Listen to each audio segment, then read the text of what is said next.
Grande alegria estarmos revendo os irmãos.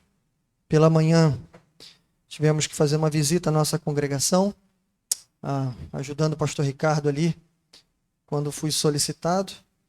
Graças a Deus lá também o culto transcorreu nas bênçãos do Senhor, tudo certinho, graças a Deus. O culto muito bom, de louvor e adoração ao Senhor.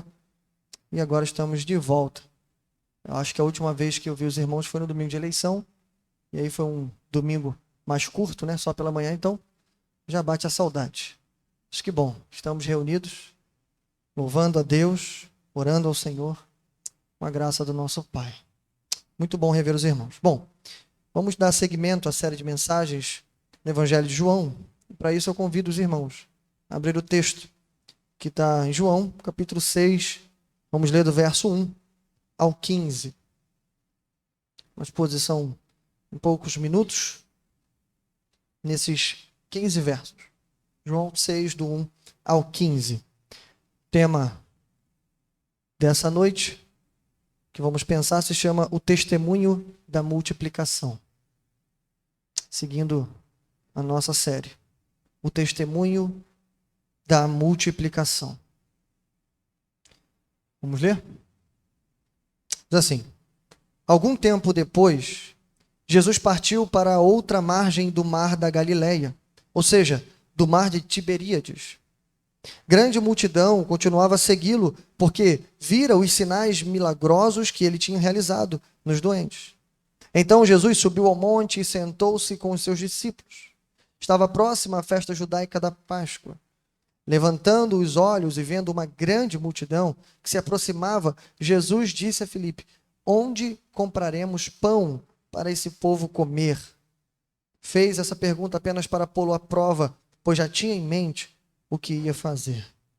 Filipe lhe respondeu: 200 denários não comprariam pão suficiente para que cada um recebesse um pedaço.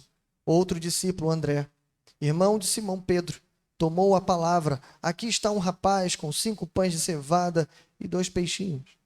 Mas o que é isto para tanta gente? E disse Jesus: mandem o povo assentar-se. Havia muita grama naquele lugar, e todos se assentaram. Eram cerca de 5.000 homens.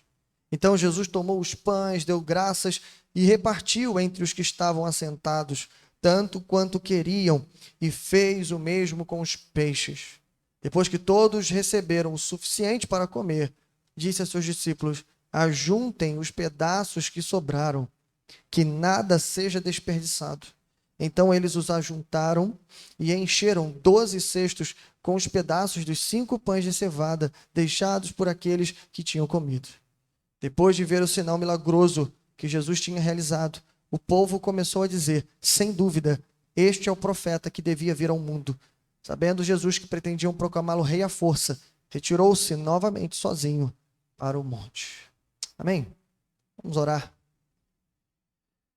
Pai nosso que estás nos céus, bendito e exaltado, Senhor, é o teu nome. Obrigado, Senhor, por esse culto, essa reunião, por ter nos congregado, Senhor, nesse lugar.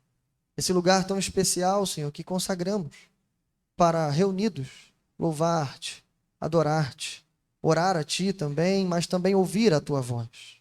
E nesse momento, Senhor, tão importante do culto, nós nos sentamos, Senhor, submissos, quietos, para ouvir um só falar aqui. E que não seja o pastor Miguel, embora a voz será dele, mas que seja o Teu Espírito, Senhor. E que o Senhor fale hoje profundamente em nossos corações. Que hoje, Senhor, haja renovação de espírito. Que hoje haja alegria no espírito. E que hoje o Senhor possa invadir os nossos corações. Assalta-nos, Senhor. Nos surpreenda nessa noite. E que em tudo o Teu nome seja glorificado. Em nome de Jesus nós oramos. Amém. Graças a Deus. Bom, como eu disse, estamos seguindo a série de mensagens nesse evangelho que, para mim, sou suspeito em dizer, mas talvez o melhor dos evangelhos, um texto sublime e maravilhoso. Estamos no 20º sermão e estamos provando e mostrando para os irmãos como que esse evangelho tem funcionado para a evangelização, tanto dos ímpios mas também como um manual evangelístico para a igreja de Cristo Jesus. Em outras palavras, aquele que precisa ser evangelizado ou aquele que precisa evangelizar, ele tem o canal fiel e seguro na palavra de Deus, o Evangelho de João, para fazer isso. E nós temos visto como esse evangelho tem apresentado para nós diversos testemunhos que em um único e bom som anunciam Cristo Jesus, o caminho vivo e verdadeiro.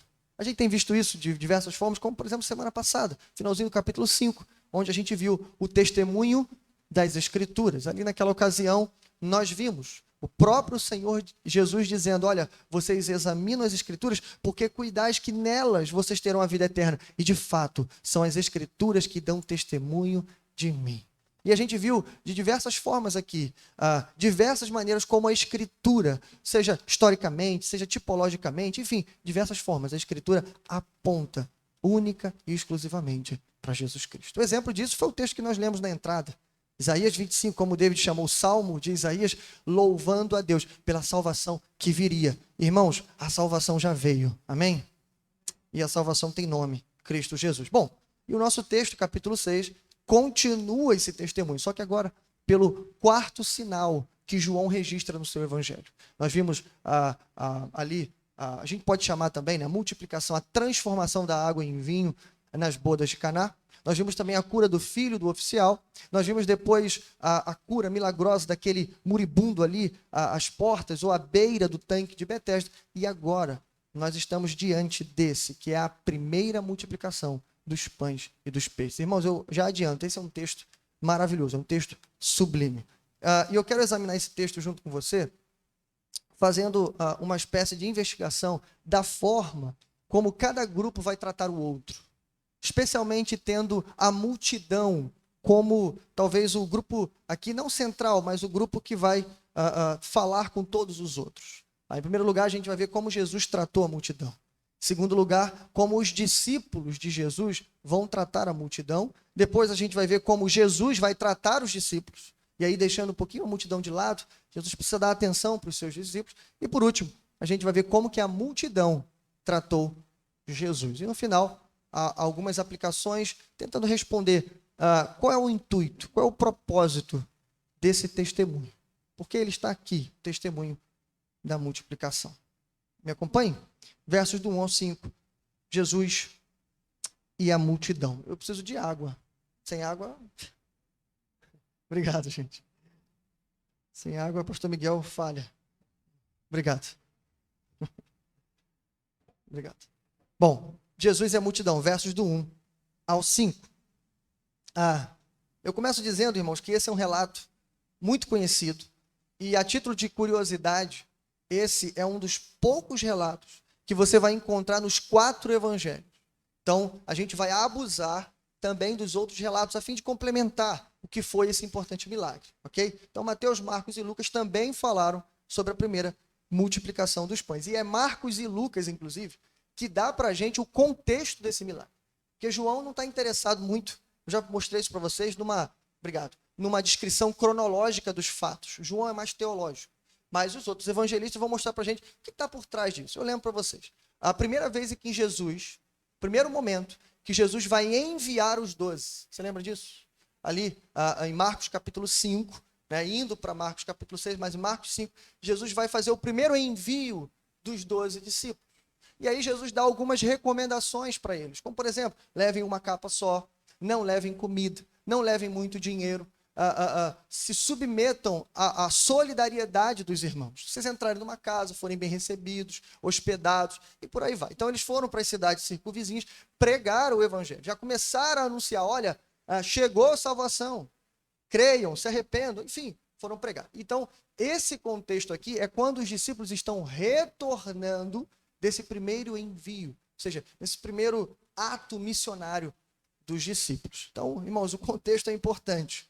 Vou explicar por quê. Porque a ideia de atravessar o mar é justamente para a gente poder fazer uma espécie de reunião, onde os discípulos vão prestar contas ao mestre sobre como é que foi essa viagem, o que a gente enfrentou lá, darão uma espécie de relatório para Jesus. Mas não só isso, lembra?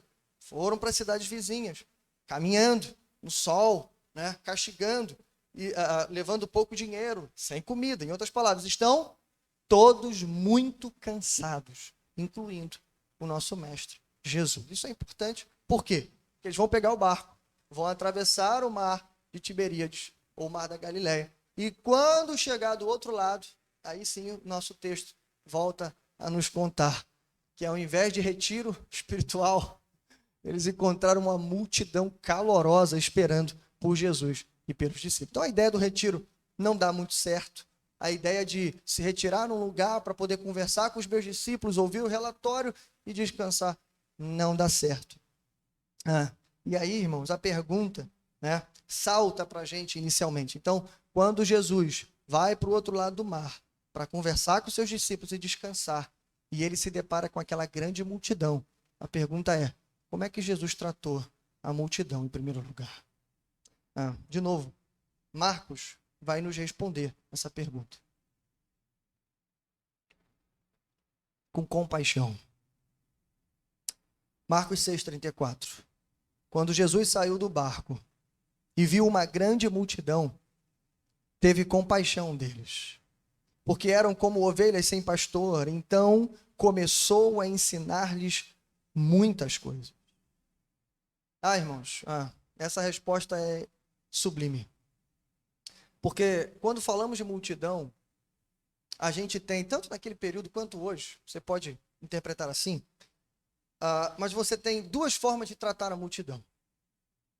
A primeira é como fardo e prejuízo. Mais pessoas significa mais bocas para alimentar. Mais pessoas significa mais trabalho. Mais pessoas para supervisionar, controlar. Imagina, fazer esse povo todo se sentar, ouvir a palavra, e a hora da refeição vai chegar. Então a gente vai ter que alimentar esse povo também. Ou seja, a primeira forma de se enxergar na multidão é com fardo, ou até um sentimento de prejuízo. Mas a segunda forma, oposta a essa, é olhar para a multidão e falar: uau, quantos seguidores eu tenho. No mundo, né, hoje, atualmente, de gurus e network, em que se busca fama digital e seguidores de tudo quanto é lado, imagine 5 mil de uma vez só. Imagine, eu acho que vai até monetizar com 5 mil. Mas veja, 5 mil e olhar para aquela multidão também como uma espécie de trampolim do sucesso.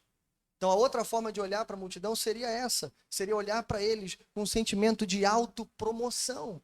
Só que Marcos nos informa que quando Jesus, cansado com os seus discípulos, pensando em fazer um retiro, chegam do outro lado, e aí no barco ainda, quando Jesus desce, ele vê a multidão esperando, ele não olha nem com sentimento de fardo, nem com sentimento de promoção, ele olha com compaixão.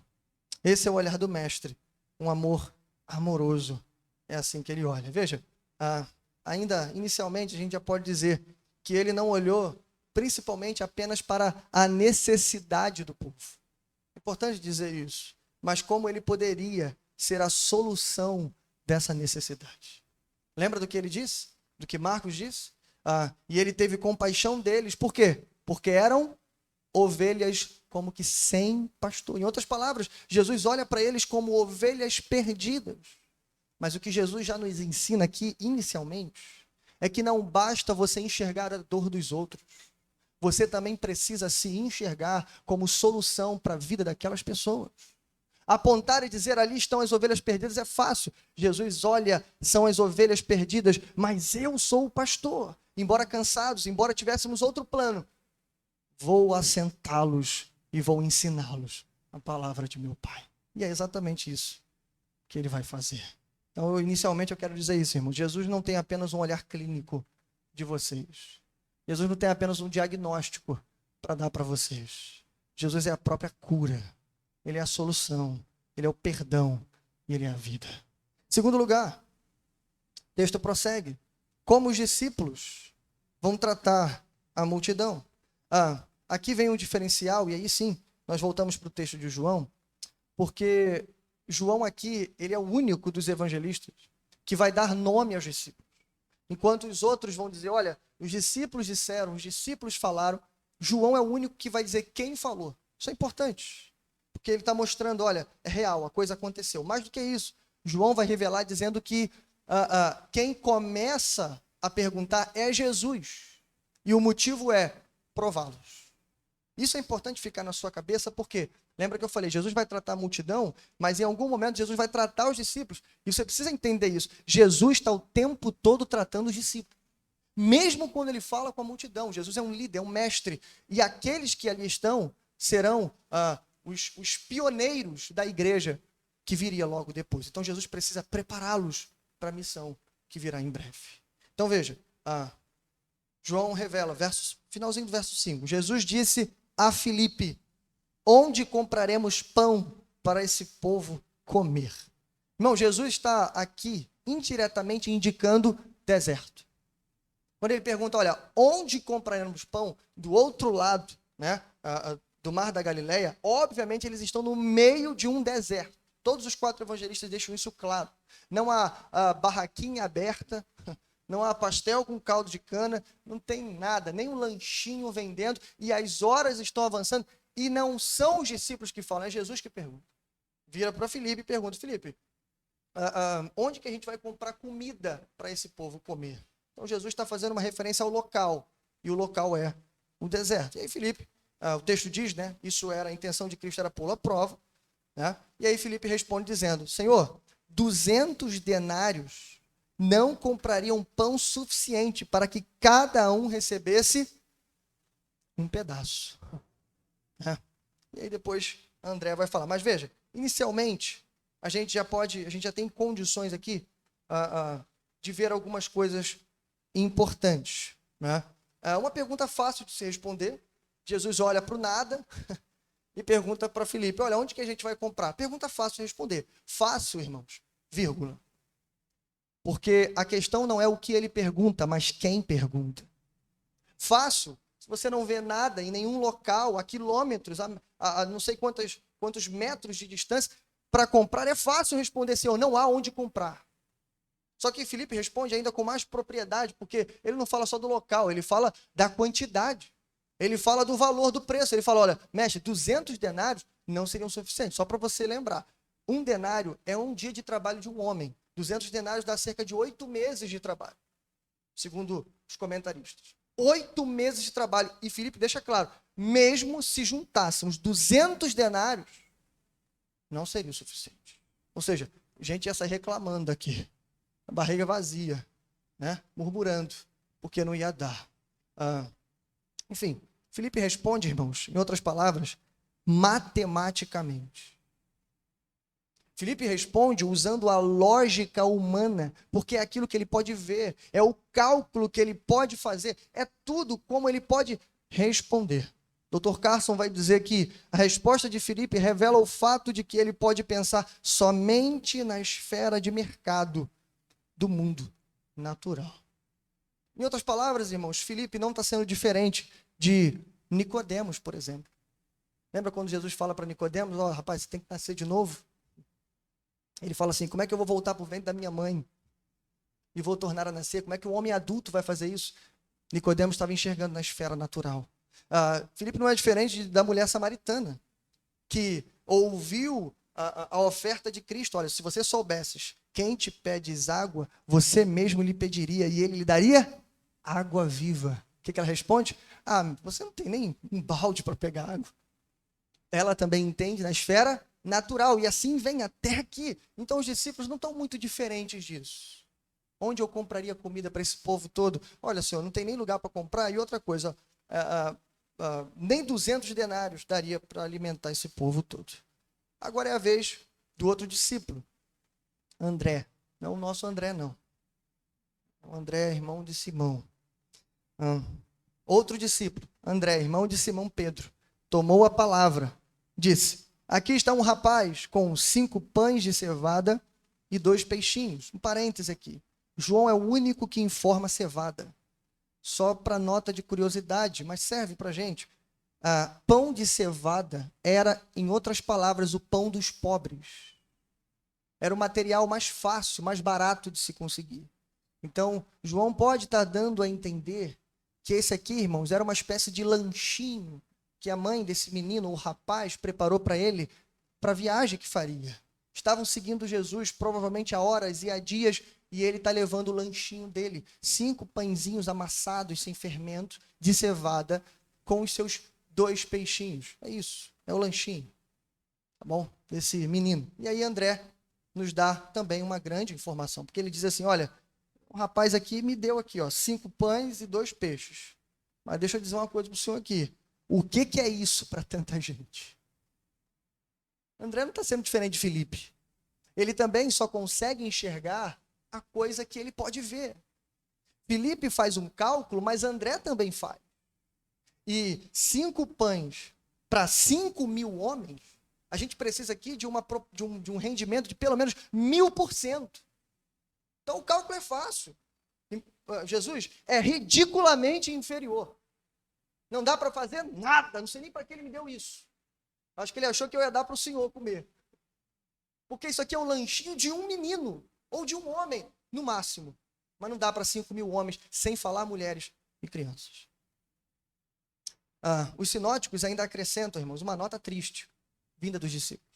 Marcos 6, 36 e 37 diz assim, os discípulos ainda completam, mande-os embora, para que eles mesmos possam achar lugares e comprar comida para comer. Mande-os embora. E depois, eles perguntam, depois que eles falam dos 200 denários, perguntam, deveríamos gastar tanto dinheiro em pão e dar-lhes de comer? Aqui a gente já tem condições de responder a pergunta. Como os discípulos trataram a multidão? Lembra que eu falei? Só há 2 maneiras de tratar a multidão. E os discípulos tratam a multidão com fardo e prejuízo.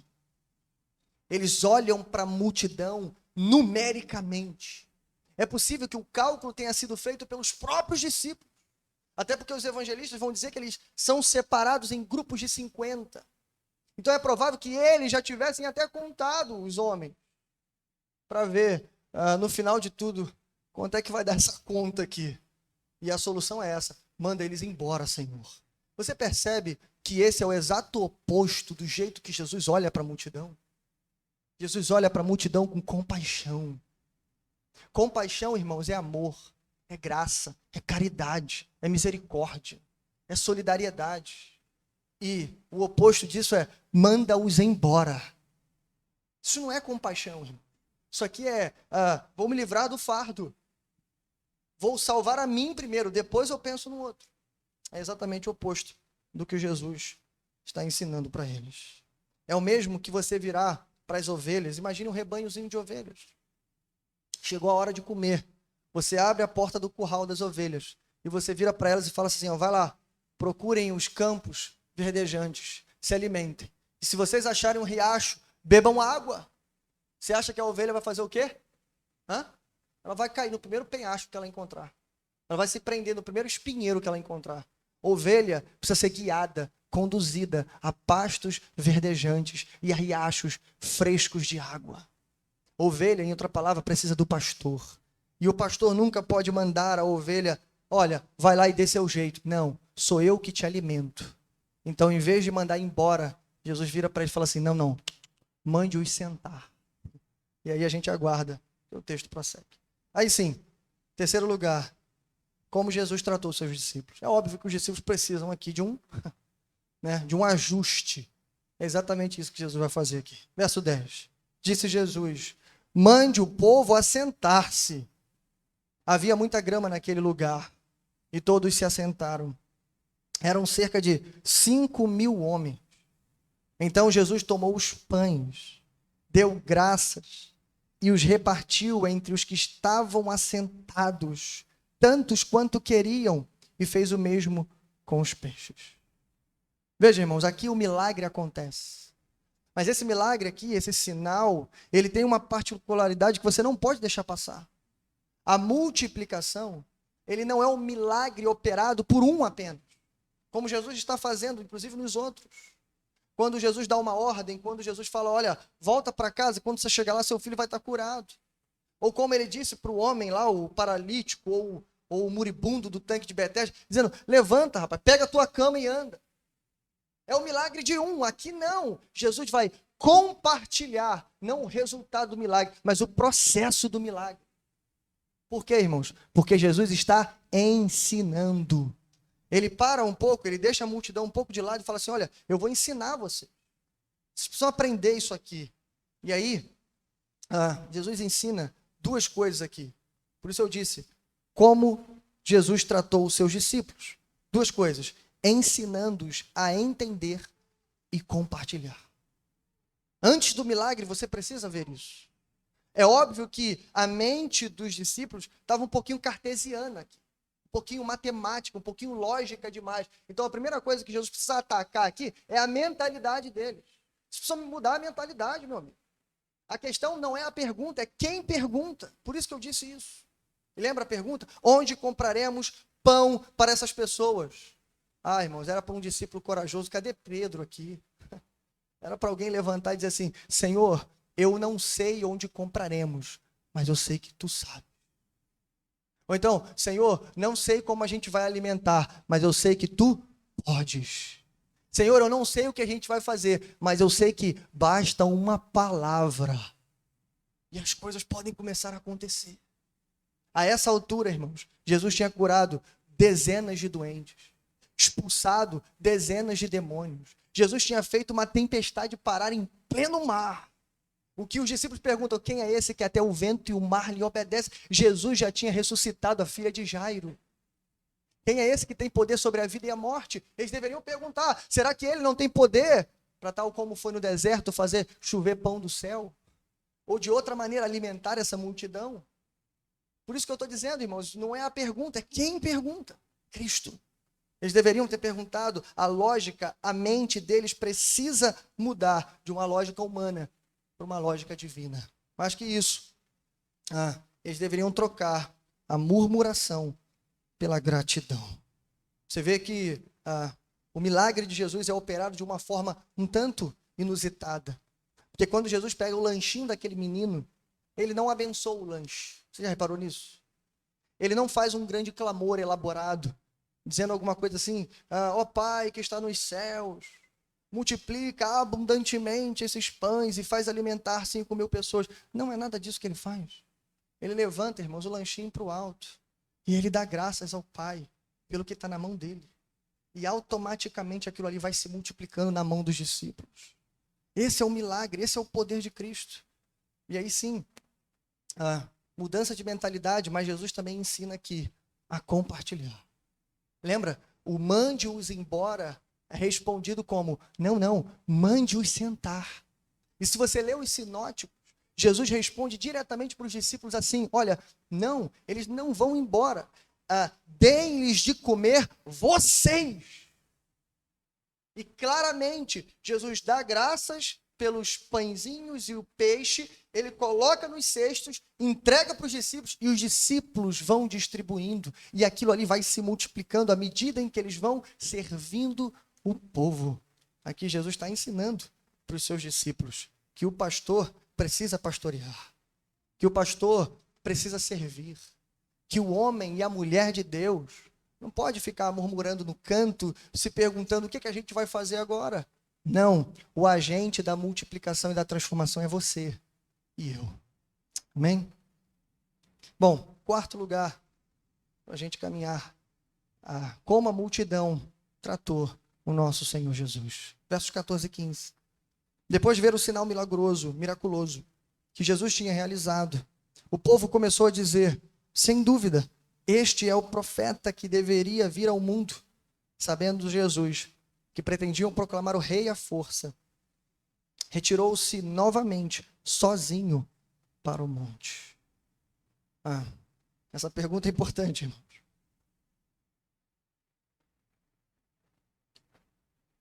Primeiramente, o reconhecimento da multidão é um tanto óbvio aqui. Imagine você, 5.000 homens. Carson vai dizer que é possível que tivesse quase 20.000 pessoas reunidas ali, contando com mulheres e crianças, tendo em vista que esses homens levavam toda a família para essas caravanas. Então, imagine, quase 20.000 pessoas vendo, e o texto é claro, eles não fizeram uma espécie de petisco ali. Eles não fizeram uma degustação. Não, eles ficaram satisfeitos. É assim que o texto relata para a gente. Eles comeram até estarem satisfeitos. E depois de comer, ainda sobraram 12 cestos. O texto é claro dizendo isso. Então, é óbvio que a multidão ficasse estupefata. É óbvio que a multidão ficasse maravilhada. E aí a multidão vai, em primeiro lugar, lembrar da profecia deuteronômica. E é claro, irmãos, por que eles lembram da profecia de Moisés? Porque está muito perto aqui, lembra? Deserto, pão em abundância. Você remete ao quê? Povo no deserto e o maná. Então, o cálculo foi simples, estava muito próximo, eles lembram de Moisés. Moisés disse, olha, surgirá depois de mim um profeta semelhante a mim, e a ele vocês ouvirão. Então, eles terminam confessando, olha, sem dúvida, este é o profeta que devia vir ao mundo. Mas o verso 15, irmãos, mostra o que está por trás disso. Eu disse, o reconhecimento é um tanto óbvio, e está correto, Jesus é, de fato, o profeta que deveria vir ao mundo. Ele é o Messias, ele é Deus encarnado. Mas, irmãos, o que eles queriam era aquilo que quase todos os discípulos até o momento queriam e todos os judeus queriam nesse momento. Eles queriam uma libertação nacional. Eles queriam um líder militar e político e não um salvador. Eles não consideravam tão seriamente o império das trevas e o poder do pecado sobre as suas vidas. É por isso que quando João Batista diz, eis aí o Cordeiro de Deus que tira o pecado do mundo, é possível, já disse isso, repito, que tivessem pessoas ali que entendessem o pecado como um império romano e não como o pecado deliberado que cada um cometia diariamente, como a transgressão da lei e etc. Não, infelizmente, não era assim que eles pensavam. E o verso 15 deixa isso claro. Eles pretendiam proclamar Jesus rei à força. E se você continuar lendo o capítulo 6, você vai ver que essa multidão vai continuar perseguindo Jesus. Jesus foge aqui para o monte, depois ele atravessa o mar andando, a gente vai ver isso, mas lá no verso 21, Jesus vai reencontrar essa multidão, e aí Jesus vai agora dizer diretamente para o coração deles, dizendo o seguinte, olha só, como quem dissesse assim, a oportunidade para você já foi dada. Claramente, vocês estão atrás de mim por causa do pão que perece, e não por causa daquele que me enviou.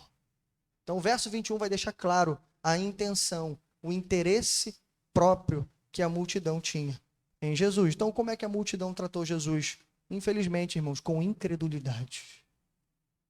Pastor, mas que isso? Eles acabaram de dizer, esse é o profeta que deveria de vir. Queriam proclamar o rei. Irmãos, a essa altura, não vou nem gastar tempo aqui, nós já aprendemos, irmãos, que fé parcial não é fé real. Não dá para você chamar Jesus daquilo que você quer chamar. Não dá para você criar um Jesus do jeito que você acha que ele tem que ser, não. Jesus precisa ser Deus encarnado, em primeiro lugar. Mais do que isso, ele precisa ser o nosso Salvador que viria e de fato veio. E morreu pelos nossos pecados e ressuscitou para a nossa justificação. Ele não pode ser nada menos do que isso. Ele não é rei apenas dos judeus, ele é rei de reis e senhor dos senhores. Ele é aquele sobre quem o cetro está nas mãos e todas as nações vão ter que se ajoelhar diante dele. Esse é o nosso Jesus. E é assim que ele deveria ter sido reconhecido, não como entronizado por homens e mulheres para resolver um problema momentâneo. Não! Mas infelizmente foi assim que eles trataram Jesus. Por isso, incredulidade. Bom, a gente pode terminar perguntando: o que podemos aprender com o testemunho da multiplicação? Algumas coisas importantes. Primeiro, a gente precisa começar a tratar as pessoas como ovelhas e não como números. É importante que a contagem da multidão é feita nos 4 evangelhos. E eu disse, é provável que os discípulos tenham feito a contagem. Contagem precisa, 5.000, a segunda multiplicação, nós vamos para 4.000 homens. E aí, irmãos, claro, contar a multidão era uma prática comum, mas eu já expliquei para você, os discípulos não olham para a multidão com um sentimento de cuidado, eles olham para a multidão com um sentimento de fardo e até prejuízo. Olhar para as pessoas como número, infelizmente, é uma prática que sobreviveu até os dias atuais. Principalmente, fazendo aqui o minha culpa, entre nós pastores. reunião de ministério, associação, ordem. Infelizmente, o assunto principal é esse. Quantos membros você tem lá na sua igreja? Quantas pessoas dá no culto da manhã ou da noite? E aí começam as perguntas. Né? Quantas pessoas você ganhou esse ano? Enfim, mas o interesse não parece ser o avanço do reino. O interesse parece ser, como é que anda o seu pequeno império? Está crescendo? Sabe por quê, irmãos? Porque quanto mais pessoas, o número aumenta. Se o número aumenta, as entradas aumentam. Os números aqui são mais facilmente confundidos com valores. Não o valor intrínseco, mas o valor monetário. Infelizmente. Duas coisas sobre número. Número não tem identidade. Fala para mim um nome dessa multidão de 5.000. Fala aí para mim. Fala. Não tem. A gente só sabe que eram 5.000. Não tem. A gente só tem o nome dos discípulos e o nome de Cristo. Segundo, número não tem necessidades. Sabe por que é mais fácil olhar para as pessoas como número do que como ovelhas? Porque número não tem dor. E se tem, eles não estão nem aí para isso. Mas quando você olha para as pessoas como ovelhas que precisam ser cuidadas, pastoreadas, servidas, então você começa a se parecer um pouquinho mais com Jesus Cristo.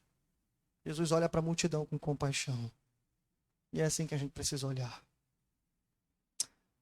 Jesus não está preocupado com quanto ele pode ganhar dessa multidão, mas com o quanto ele pode dar para ela. E é isso que ele faz. Ele não dá só alimento físico para a multidão. Lembra lá do início do texto? Quando ele olha para a multidão e sente compaixão, porque são as ovelhas perdidas, o verso embaixo de Marcos 6 diz assim: e ele as assentou e começou a ensiná-las. Cansado, exausto, mas ele foi pregar o evangelho. É assim que Jesus trata a multidão. A minha alegria, irmãos, é que os discípulos aprenderam. Os discípulos aprenderam essa importante lição. Não dá para tratar as pessoas como número. A gente tem que tratar elas como ovelhas. Abra comigo, se você puder. 1 Pedro, capítulo 5.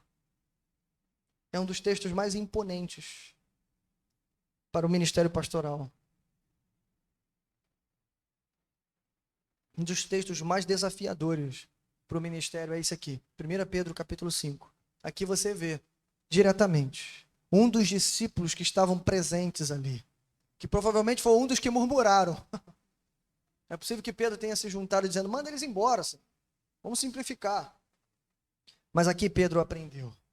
Olha o que ele diz, aconselhando aos pastores mais jovens, dizendo: portanto, apelo para os presbíteros que há entre vocês, e o façam na qualidade de presbítero, como eles, e testemunha dos sofrimentos de Cristo, como alguém que participará da glória que há de ser revelada. Pastoreiem o rebanho de Deus que está aos seus cuidados. Olhem por ele, não por obrigação, mas de livre vontade, como Deus quer. Não façam isso por ganância, mas com o desejo de servir. Não hajam como dominadores dos que lhes foram confiados, mas como exemplos para o rebanho. Verso 4. Porque quando se manifestar o Supremo Pastor, vocês receberão a imperecível coroa da glória. Amém? Pedro aprendeu a lição. Bom, seguindo. A segunda lição que a gente aprende aqui com Jesus é que dividir também é uma forma de multiplicar. Vou repetir. Dividir também é uma forma de multiplicar. Esse ponto é interessante porque isso aqui eu aprendi com um amigo meu, matemático. Ele me ensinou, eu não sou muito bom em matemática, não. Você já reparou isso? Mas ele me ensinou isso. Ele disse que, matematicamente falando, quando você divide um objeto, você pode fracioná-lo quantas vezes você for capaz de segurar ele na mão. Em outras palavras, um pão poderia ser dividido, matematicamente falando, para 5.000 pessoas. É claro que ia dar um pequeno farelinho para cada um. Correto? Mas não é isso que o texto está falando. E veja, os teólogos liberais do século passado interpretaram esse texto parecido com isso. Eles que não acreditavam em milagres, eles vão dizer que Jesus não multiplicou coisa nenhuma. O que Jesus fez ali foi uma espécie de rateio, como a gente faz hoje. Uma espécie de junta-pratos. Não, o menino tem 5 pães, a senhora aqui tem 4, o outro tem 7. Olha, e o apelo de Jesus foi tão, né, imponente nas pessoas, que as pessoas começaram a colocar na mesa, e colocar, e aí conseguiram alimentar toda a multidão. Irmãos, sinceramente, se estava todo mundo ali com lanche suficiente para alimentar todo mundo, para que Jesus precisa pedir? Né? Basta um pedir ao outro. Enfim, não foi isso que Jesus fez. Jesus multiplicou milagrosamente. O milagre foi tão surpreendente que as pessoas queriam entronizá-lo como rei. A prova está aqui. Houve o milagre de fato. Mas voltando ao ponto, o que eu quero dizer não é isso. O que eu quero dizer é que, lembra, esse é um milagre compartilhado. Jesus está ensinando os seus discípulos, olha, vocês vão ter que cuidar das ovelhas. E a primeira lição para vocês é essa: vocês é que vão servi-los. Vocês é que serão os agentes da multiplicação. E aí, irmãos, eu creio nisso, tá? Concepção aqui pessoal minha. Eu creio que Jesus, dentro desse texto, nessa lição, ele também nos ensina a valorizarmos o pouco. Eu creio nisso. Por 2 razões, pelo menos. Primeiro, para o discípulo André, o lanchinho daquele rapaz era irrisoriamente inferior à multidão. Mas você concorda comigo que para aquele rapaz, aquele lanchinho era tudo que ele tinha?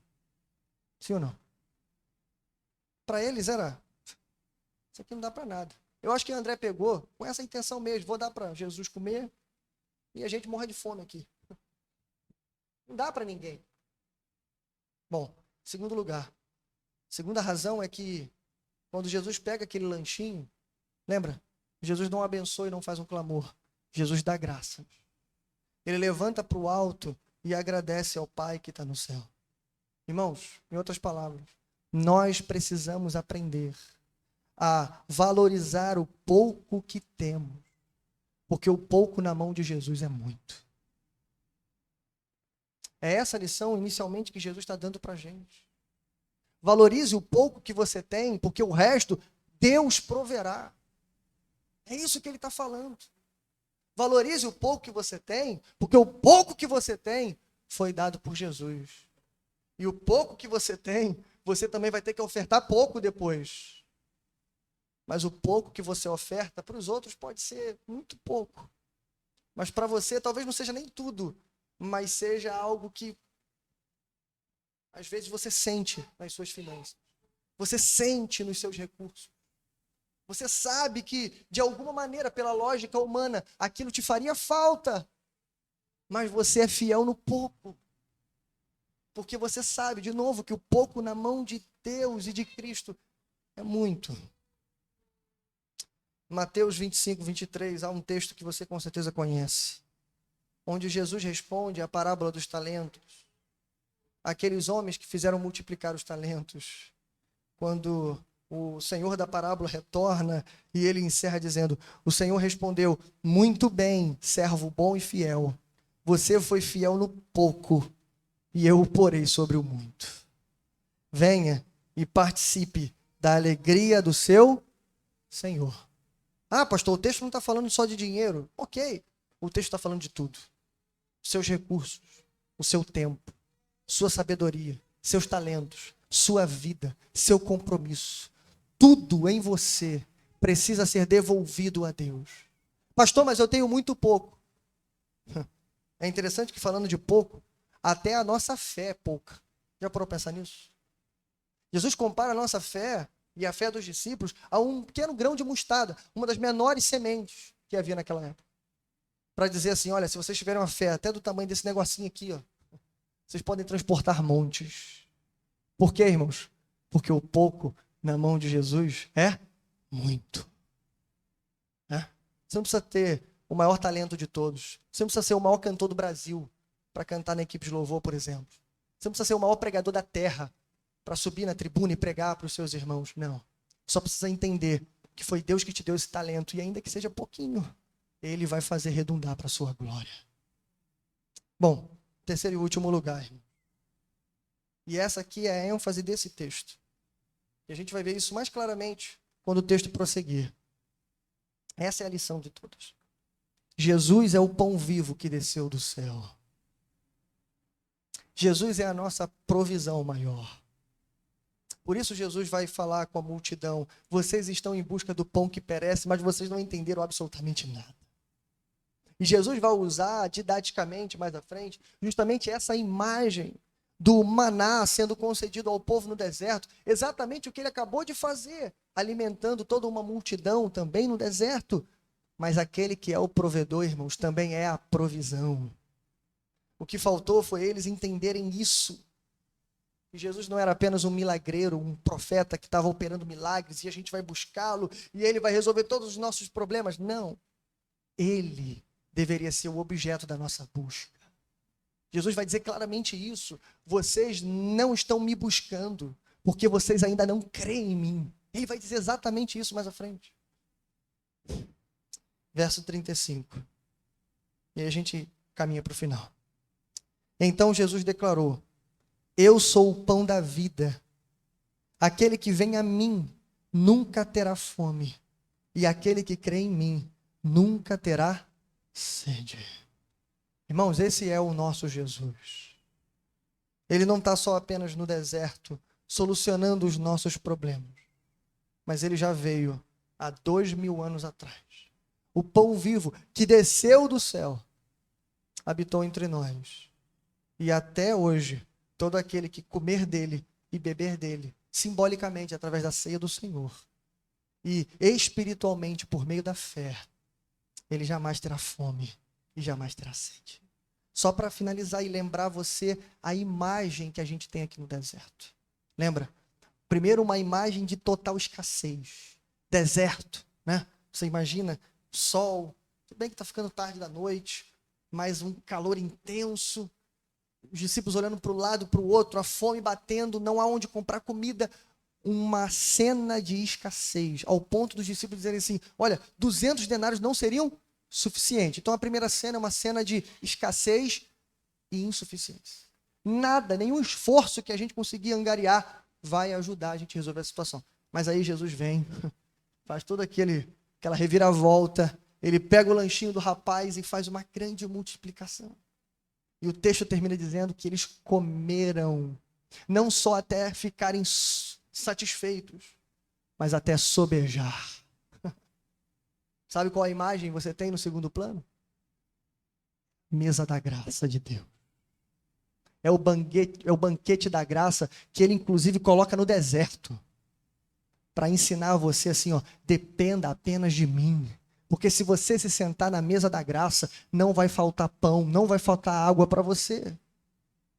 Todos os aflitos e necessitados, venham a mim, comam e bebam, porque nunca mais terão fome e nunca mais terão sede. Amém? Essa é a palavra que o Senhor nos deu. Vamos orar mais uma vez.